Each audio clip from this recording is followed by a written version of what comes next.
CNN Chile.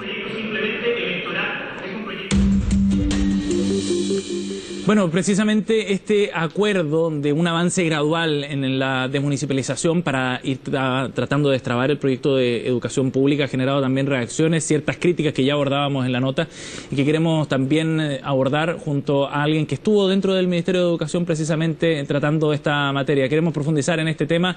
Estamos con el exdirector general del Mineduc, académico además de la Facultad de la Universidad Diego Portales, Gonzalo Muñoz. Gracias por estar con nosotros. Bienvenido. Gracias por la invitación, Sebastián. Gonzalo, ¿qué te parece este acuerdo? ¿Era necesario este acuerdo para poder sacar adelante este proyecto o no? Yo creo que es un acuerdo peligroso. Creo que es un acuerdo que en el fondo desvirtúa un par de aspectos centrales de la reforma a la educación pública y la construcción de una nueva educación pública. Bien vale la pena quizás hacer un poquito de memoria. La verdad es que Chile ya viene hace 10 años con un consenso bastante claro en los distintos sectores de que hay que desmunicipalizar, de que hay que sacar de los municipios la educación pública porque no han dado el ancho para responder a lo que la sociedad espera de la educación pública. Y se entiende que es un proceso urgente, que es un proceso indispensable, urgente, que requiere además otros complementos, que se hagan otros cambios, por cierto, para la educación pública, pero que es urgente. Este acuerdo, ¿qué es lo que hace? Básicamente tres cosas, se decía muy bien en la nota, lo transforma en un proceso de más largo aliento, con cuestionamientos o posibles revisiones en el tiempo durante ese proceso. En segundo lugar, crea un consejo que evalúe durante el próximo periodo presidencial la implementación del proyecto y proponga eventualmente modificaciones legales a ese proceso de cambio en la educación pública. Y en tercer lugar, lo que es más grave, crea excepciones indefinidas. O sea, establece que algunos municipios podrían solicitar al Ministerio de Educación, digamos, quedarse fuera de la desmunicipalización por mostrar algunos resultados favorables en materia de pruebas estandarizadas y el matrícula. Algunos municipios como Las Condes, por ejemplo, Vitacura, Providencia. Exacto. ¿Y por qué estos cambios son tan graves o en mi opinión son en realidad un retroceso a lo que se venía avanzando en la discusión sobre educación pública? Primero, porque le saca sentido de urgencia a un proceso que es urgente, que requiere otros cambios complementarios, insisto en eso, pero que es urgente. ¿Por qué es urgente? Tú decías que había cierto consenso también de que era necesario llevarlo a cabo, pero desde la oposición nunca han estado muy conformes con este proyecto. No, sí, es cierto, pero si uno mira la historia, el año 2008, cuando en el primer gobierno de la presidenta Bachelet hubo un consejo asesor, uno de los consensos importantes a los que llegó ese consejo asesor, fruto del movimiento Pingüino en el 2006, era que había que desmunicipalizar. Hubo grados de acuerdo distintos en torno a la figura, pero era claro de que había que desmunicipalizar. Digo que es urgente porque la situación de la educación pública no da para más. La matrícula sigue bajando. Hoy día vemos cómo distintos alcaldes se desresponsabilizan por la educación pública, no están pagando las deudas a los profesores. O sea, por eso es tan crítico el hecho de hoy día decir, avancemos hacia un nuevo sistema, hagamos todas las mejoras que queden en el proceso legislativo, pero hagamos ese cambio. Es urgente y lo que se hace hoy día es postergar ese cambio, es generar incertidumbre durante el proceso, reevaluándolo permanentemente y además con un periodo que parte, diría, un primer periodo presidencial del próximo gobierno que parte solamente con 11 servicios locales de 68. Ese es un primer cambio que en mi opinión es grave. Y el segundo, que también es muy grave, es que se crea esta excepcionalidad para algunos municipios, ¿verdad?, que tendrían entonces ahora la posibilidad de quedar fuera del sistema. Es como si yo te dijera, lo venía pensando en el camino, es como si yo te dijera que la reforma procesal penal, que hoy día todos con distintos matices evalúan de buena forma, hubiéramos dicho, la verdad es que lo vamos a hacer gradualmente, pero finalmente lo vamos a hacer para Providencia, Vitacura, una zona de Las Condes. La verdad es que no vamos a hacer la reforma procesal penal, sino que nos vamos a quedar con el sistema antiguo y el nuevo solamente lo vamos a utilizar para el resto. Déjame plantearte un argumento que se ha utilizado también para justificar esa decisión.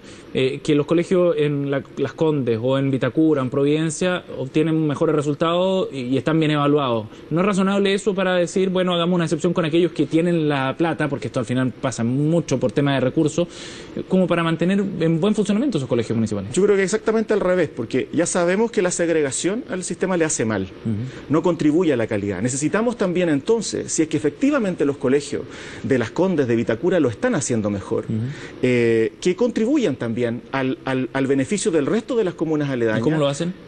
A través, bueno, el proyecto de hecho, que tiene debilidades de todas formas, hace una apuesta importante por la colaboración, por generar un trabajo en red.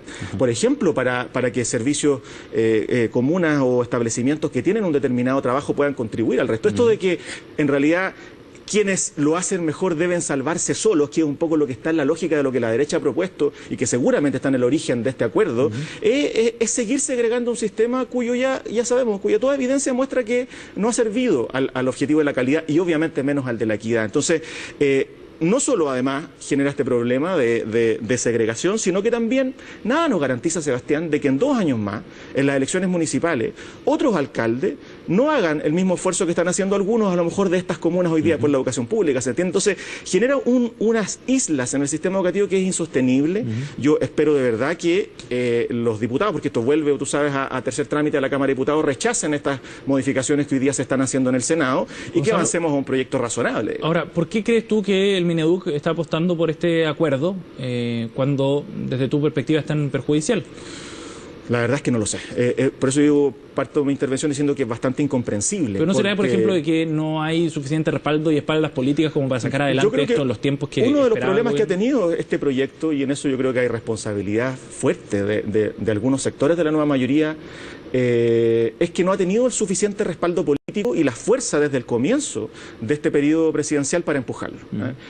También es cierto que hay un conjunto de críticas de distintos sectores, es verdad eso. Los proyectos son mejorables, este proyecto le falta, por ejemplo, un cambio urgente al sistema de financiamiento, resolver las deudas de los profesores que no se resuelven en el proyecto actual. Yo espero que eso se haga en la siguiente tramitación.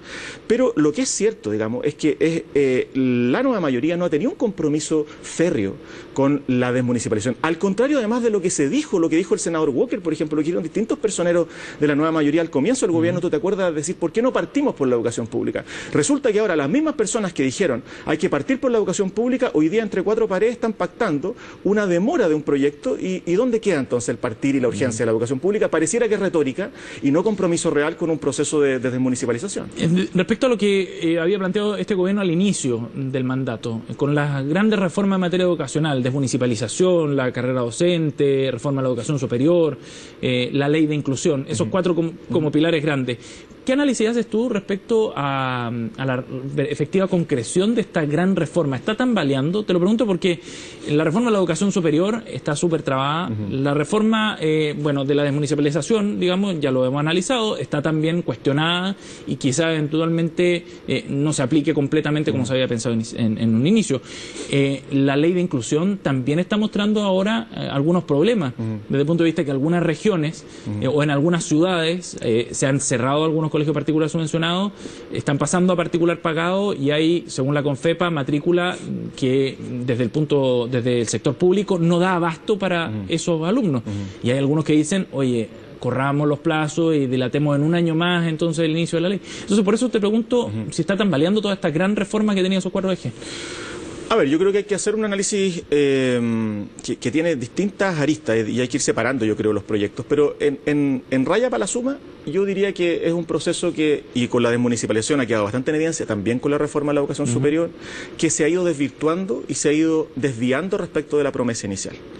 En términos de transformarse de verdad en reformas que sean lo suficientemente estructurales para darle oportunidades a todos y jugarse por aquellas personas y grupos de la sociedad que requieren desde la educación un soporte mayor. Creo que ese proceso obviamente no es lo mismo hacia el comienzo del periodo presidencial, donde yo creo que hoy día lo que hace, por ejemplo, con la ley de inclusión es más bien una utilización política y una estrategia de quienes quieren, dado que viene un próximo periodo presidencial, comenzar también a criticarla para hacer modificaciones importantes que en realidad retrocedan respecto de lo que se avanzó.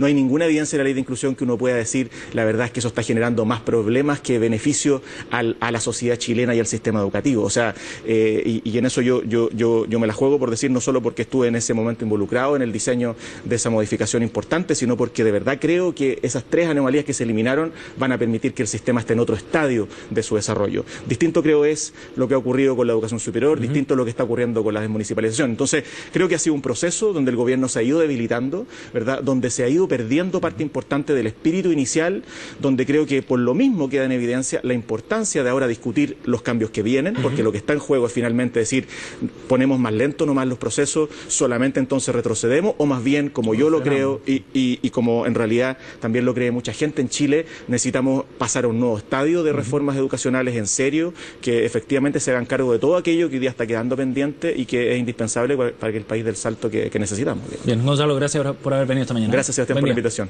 Esté bien. 8:23, nos vamos rápidamente a Radio Bio.